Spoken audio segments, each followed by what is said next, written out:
welcome to Bedrock Wisdom, a show in which we seek to understand the many ideas, religious and secular, that unite us. I am your host, Tyler. This is episode 6, Family and Relationships. So I grew up with a very specific idea of what a family looked like. This kind of image of a family was a mom and a dad, a man and a woman, married. They had kids, and anything that kind of extended from that relationship. So, grandparents, your parents' parents are your grandparents. Then you got grandkids in the other direction. But your parents also would have siblings, and so they would be part of that family structure, their parents and their siblings. So you've got your aunts and uncles, and then you got cousins and all that. So that's kind of the way I looked at family. Now that's not uncommon at all, and it's been very normal for most of us in the West, at least up until the last let's say the 21st century. Obviously, that's been quite a discussion. I'm not going to go into all the politics of that, but that was kind of the idea that I had when I thought about family. Now, this, of course, focuses on blood relationships specifically. Obviously, through marriage, that is not the case, but for the most part, these are blood relationships. And so I was considering how to approach this subject. It quickly became clear that focusing on that particular structure, I was going to be glossing over a lot of different things. Because obviously not every family looks the same. Families can take on a lot of different forms. And not just on an individual family basis within a culture, but different cultures see family structure, family relationships differently. So, for example, in many tribal cultures, your tribe was your family. And a tribe didn't consist only of blood relatives. Now, I didn't really look this up, but you'll often hear kind of the term kin.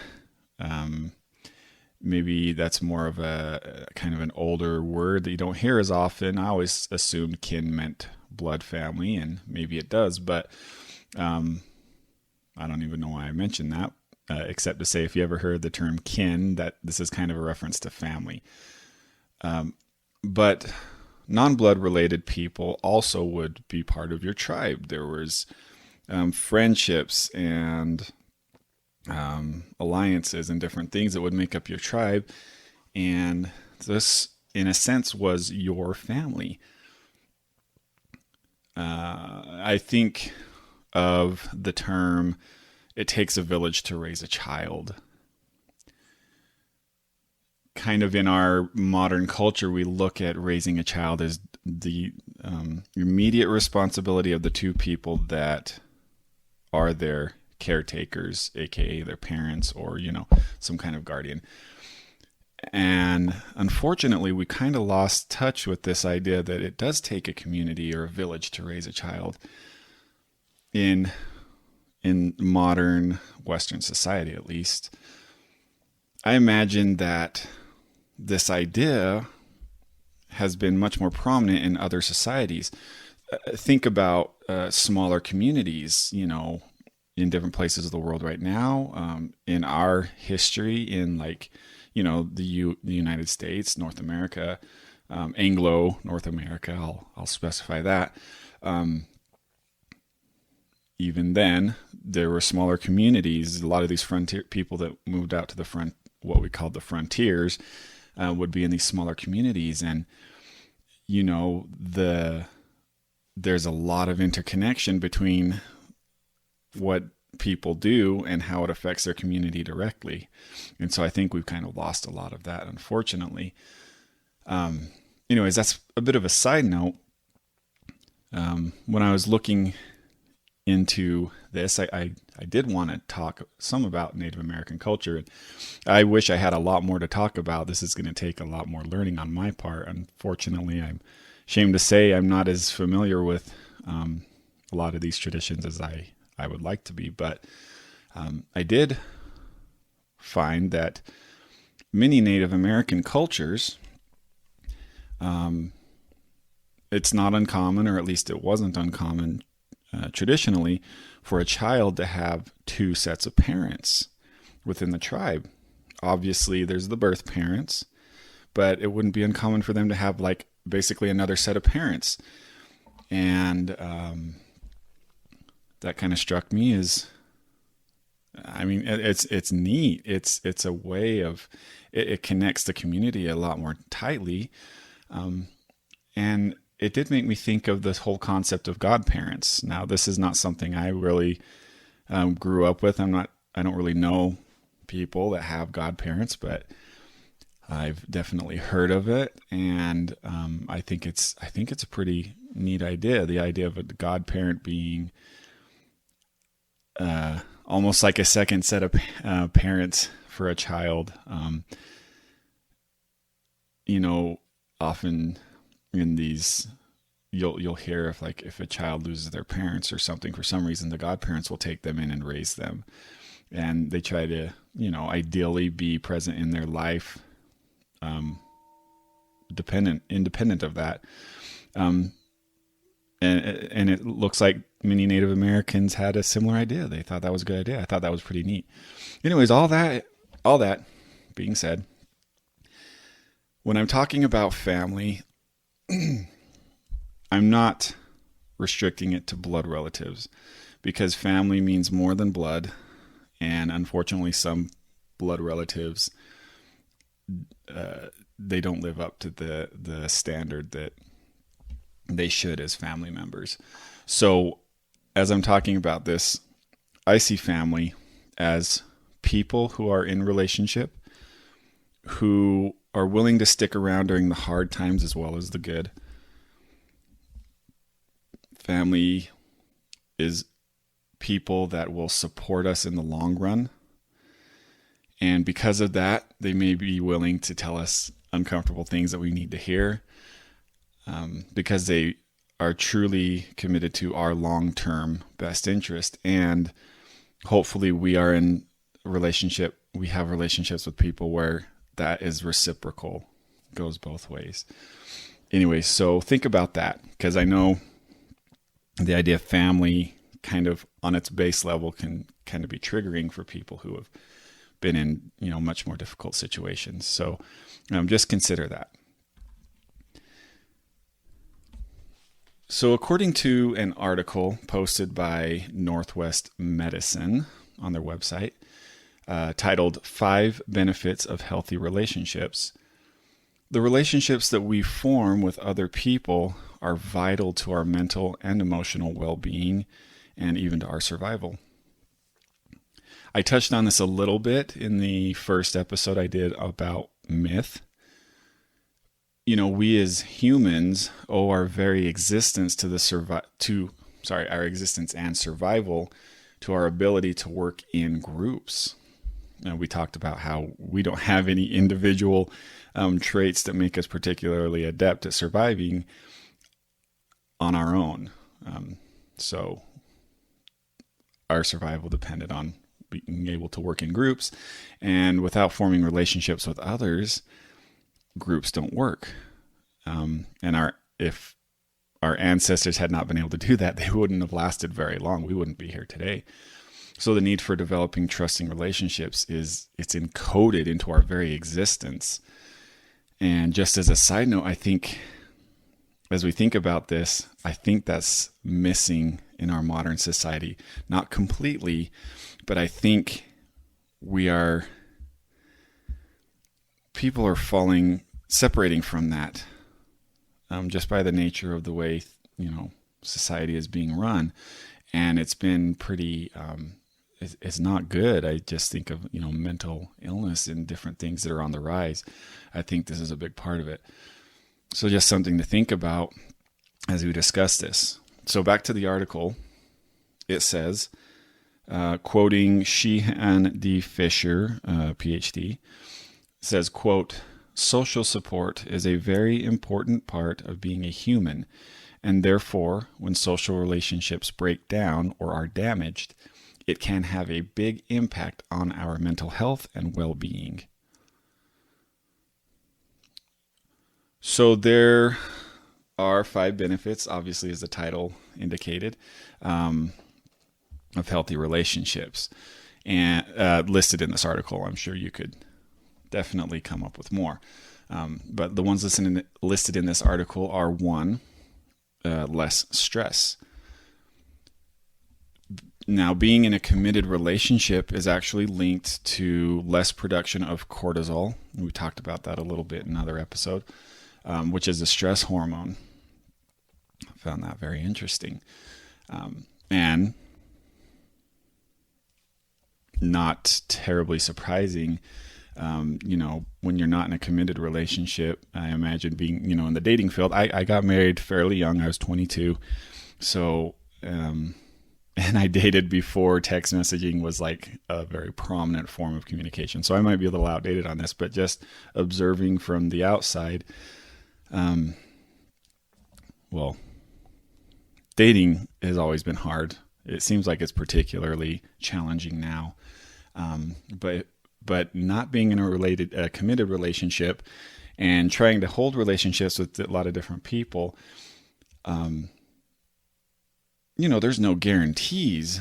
Marriages fail all the time. Unfortunately, they don't always have to, but many of them do. But being in a committed relationship with somebody who's actually committed, when both people are committed, that's one major stress that's no longer on your plate. The idea that somebody's just going to up one day, decide you're too much trouble and take off, right?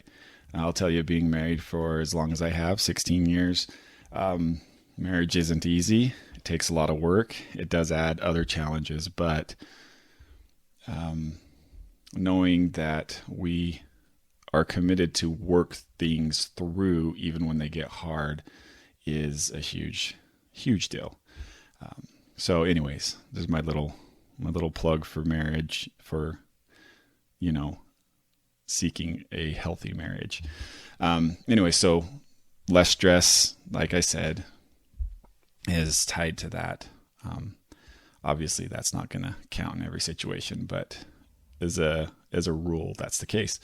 Okay. So the second benefit to healthy relationships is better healing, which surprised me, honestly.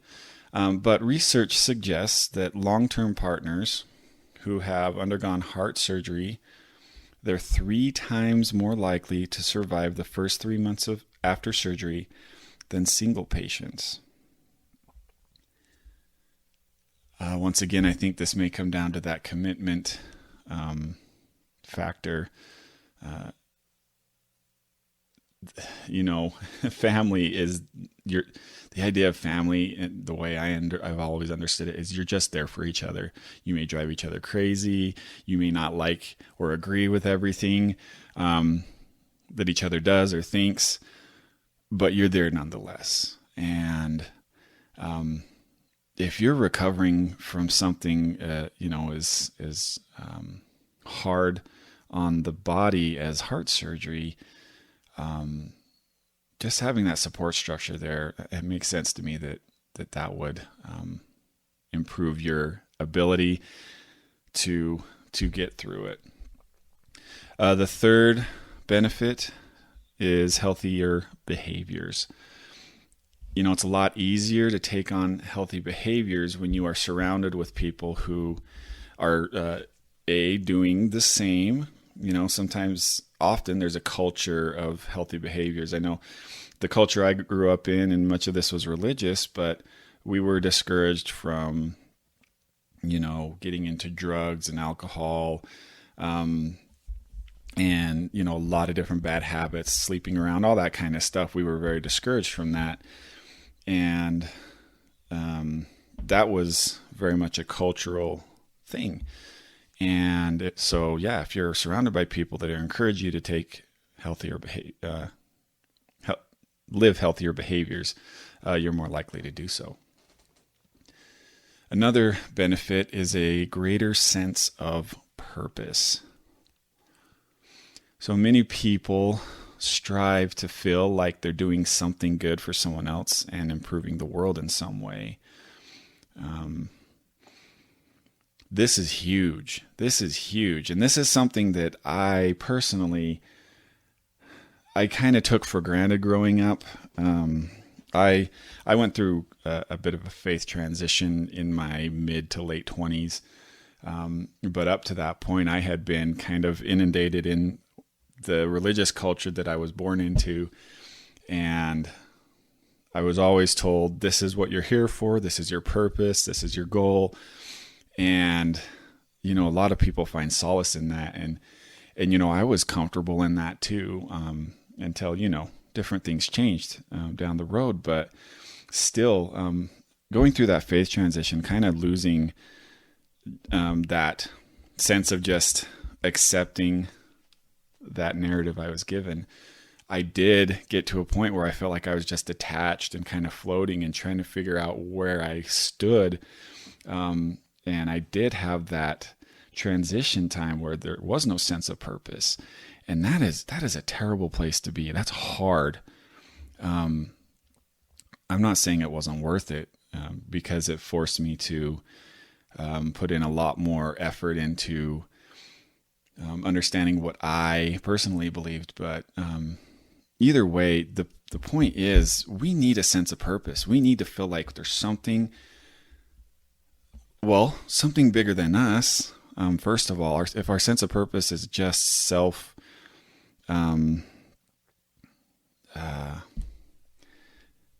just taking care of numero uno, there's a lot of flaws in that, and we'll feel it. And those people are definitely not the happiest people. But if you have a religious sense, or if you have family or friends, people that you're close to, that you kind of fill a role, you're there in different ways for people, that gives you a sense of purpose that is just so important for your mental health. So that's a huge part of it. And then the last benefit listed here is a longer life. So according to the article, sometimes having at least one good friend, and then in parentheses it says, or trusted coworker or therapist or counselor, someone to help walk you through issues like social anxiety or depression, can end up being more than worthwhile. It might be difficult, but it also might be exactly what you need. And it goes on to say, even just having one or two strong, healthy relationships in your life can have a positive effect on your health. And then there was a little side note in the article, I remember now, even if you're not, one of those particularly outgoing social people, I know I'm not necessarily one of those. Let's say I'm not an extrovert, right? It's still important to have at least one or two good, strong relationships for your health. So always something to be aware of and think about. So I kind of wanted to move on and point to some of these faith traditions that seem to have picked up on some of these understandings, a long time ago. Family is something that pretty much every religion, they have very, structured, strong ideas about what family means, and, how family, the best way to have a family, to be part of a family, and all that. And one religious movement that is extremely aware of this is Judaism. I mean, family lines are central to Jewish identity. Think about it. This is a people who they didn't have a homeland for a long time. I mean, they got I wish I don't have the time in front of me, so I feel kind of dumb saying this, but I want to say it was like over 1,000 years. They never really had a homeland as, Jews. But despite that, and despite having been scattered in lots of different places, they have retained their identity, which is just, that is impressive. That is extremely impressive, I will say. It's because their identity pivots on their religious background. Let's say it pivots on their connection to their ancestors. So the Torah, which is their holy scripture, also known as the Old Testament, at least most of it is the same. It talks about Abraham and Isaac and Jacob, kind of the prophets of old, and Jacob, who was later identified as Israel. He was the father of 12 sons, and the descendants of each of those 12 sons were the 12 tribes of Israel that the scripture talks about. And this, like I said, this is central to their identity. So it's very family centric in that sense. In his book, now I'm just saying that as kind of a background, but even today, Jewish family life is very important. Maybe one of these days we'll have a discussion with somebody who can go into more details on this stuff, because I find it fascinating. But in his book, Toward a Meaningful Life, the book's called Toward a Meaningful Life, written by Rabbi Menachem Mendel Schneerson. He was a leader of the worldwide Hasidic movement known as Chabad Lubavitch. Anyways, in this book, he describes the role of home and family in cultivating habits which make society function. He says, quote, "Home is where we learn to cope and to be productive, to work and play, to be comfortable with ourselves and others." And he says, unquote, and then, quote, "Most importantly, home is where we learn about happiness and wholesomeness. Our home is a secure base that gives us the confidence to explore the terrain of an unpredictable and often dangerous world," unquote.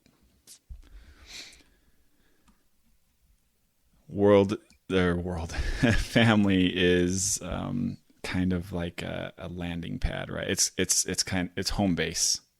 It's a place where you can go, hopefully be yourself. It's a place where you can recharge, and it's a place where you can ideally find those who are in your corner. So I really liked that quote. Another religious tradition that puts a lot of emphasis on family relationships is that of the Church of Jesus Christ of Latter-day Saints, aka LDS, aka Mormons. What the church is commonly known or recognized by is either the missionaries. You've possibly seen the missionaries. They go to lots of different places, 2 by 2, usually a couple of guys or a couple of girls, doing missionary work, teaching people. And the other thing that really stands out is the temples built by the church, which they have, scattered all over the globe. And they actually play a very central role in the belief of family unity. So within the teachings, the idea is that everyone wants to get to heaven, and if your family's not there, it doesn't quite work. So there's a huge emphasis on making sure that your loved ones all are able to get there as well. And so much of what happens in these temples is focused around family relationships. There's work done there in behalf of people who have been deceased, with the idea that there are these certain rituals, ordinances that are required for eternal life. And if somebody hasn't taken part in them in life, the idea is that people, the descendants of these people can go into the temples and perform this work for them.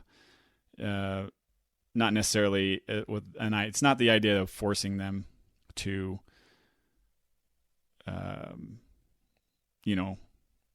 perform these things, but it's more the idea of giving them opportunities to do so if they didn't have the opportunity. But really, the idea is that you want to be connected to your family as long as possible, which is, a beautiful, beautiful thing. We love, ideally, we love our families and we want to be close to them as much as possible. So the emphasis is definitely there. And in fact, something really interesting about this tradition too, because of that, they have put a lot of resources into family history libraries, and they're really one of the best sources to go to if you do get into, genealogy and things like that. If you want to find out who your ancestors were, the church really has quite a vast database of, births and deaths and everything, which is, so anyways, is very central to that belief system. So, that's a huge one. And I could go on. I could talk about a lot of different Christian ideas about families. And I'm sure we'll probably swing back around to some of those later, but those are the two I kind of want to emphasize.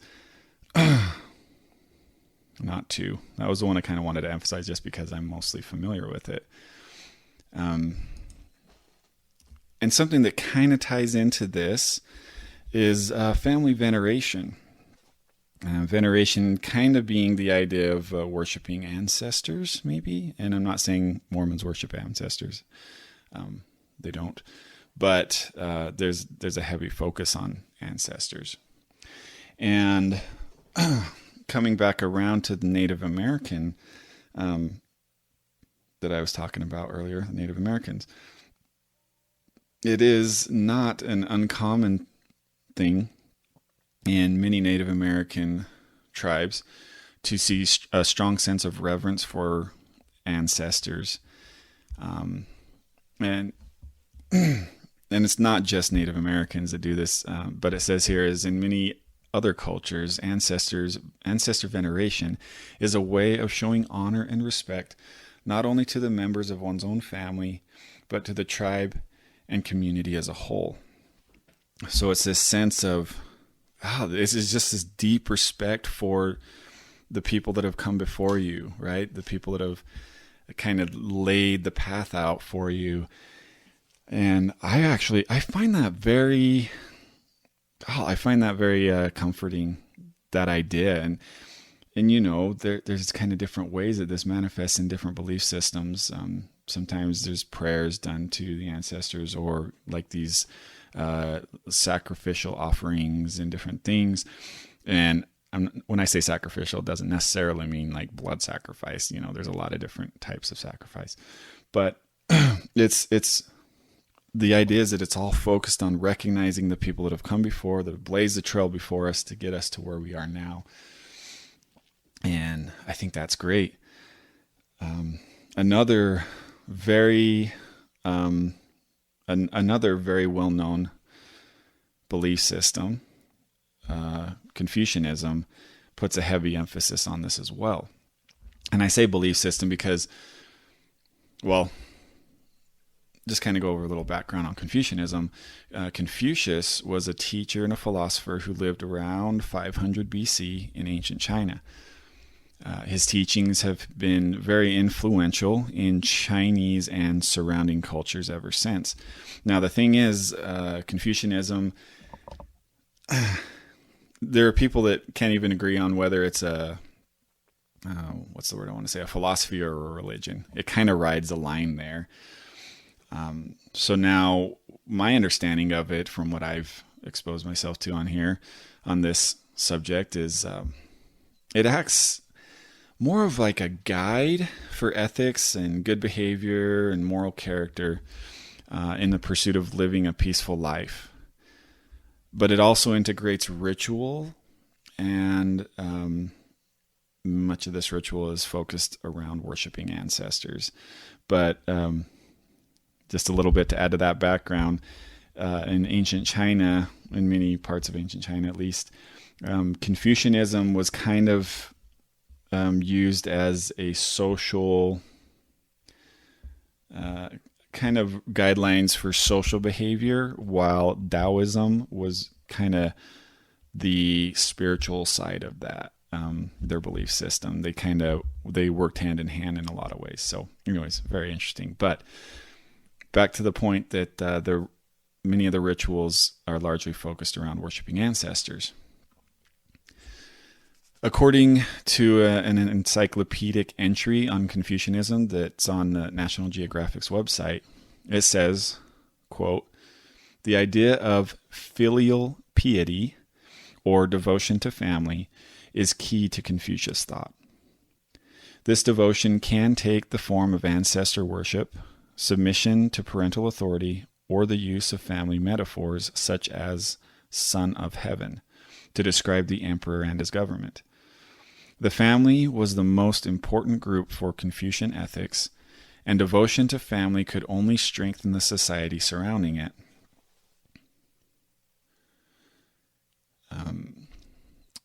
I want to come back to a quote that Confucius, that's associated with Confucius, but before I do that, I just kind of want to riff a little bit here. I think it's so important to recognize the function of family, not just for our personal lives, but for society as a whole. Really, society is about order, and if there isn't order in the smallest social units, there's not going to be order in the broader social units. And the smallest, most intimate social unit is a family. And I think this is something we need to be very aware of in our day, because it feels like this is something that's falling apart a lot, and maybe that's just my my anxiety driven observations, but it feels like we have lost a lot of this respect for elders. And I know I sound like an old person saying this, but really, while nobody has everything figured out, I think it's a problem to just completely ignore anything anybody that's been around longer than you has to say about anything. It's kind of a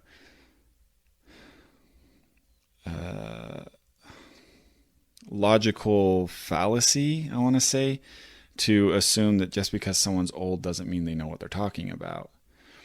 This is really only a particularly modern thought, in that so many generations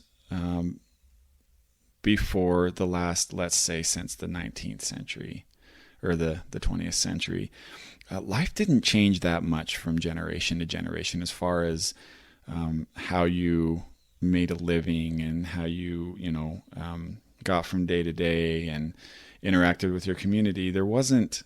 We are in a time of such rapid change that it's so easy to feel like there's this huge gap between us and the generation before us, because so much changes so fast.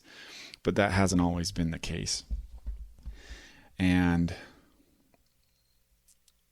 even with all the change, that doesn't mean people that came before us don't have anything to offer, because a lot of life wisdom has nothing to do with technological advancement, and a lot more to do with how we interact with people, how we have relationships with people, things that are timeless. So anyways, there's my little plug, my old man plug, these darn kids today. No, but I think that's something I hope we can come back to some sense where we do, if anything, we're just grateful for the sacrifices the people that came before us made in order to bring us life and, provide what we have today. At the very minimum, I hope we can fill that. So coming back to Confucius, a quote from his writings says, quote, "To put the world in order, we must first put the nation in order.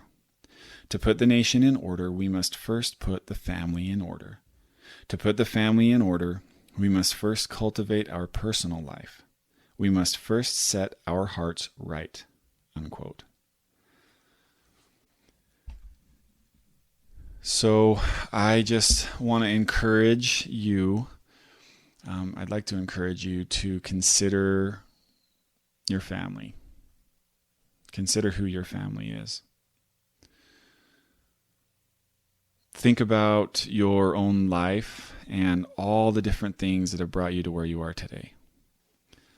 Then consider your ancestors and that each of them have had their own unique journey, just as you have yours, which led them to the circumstances that led them to meeting each other and having children together.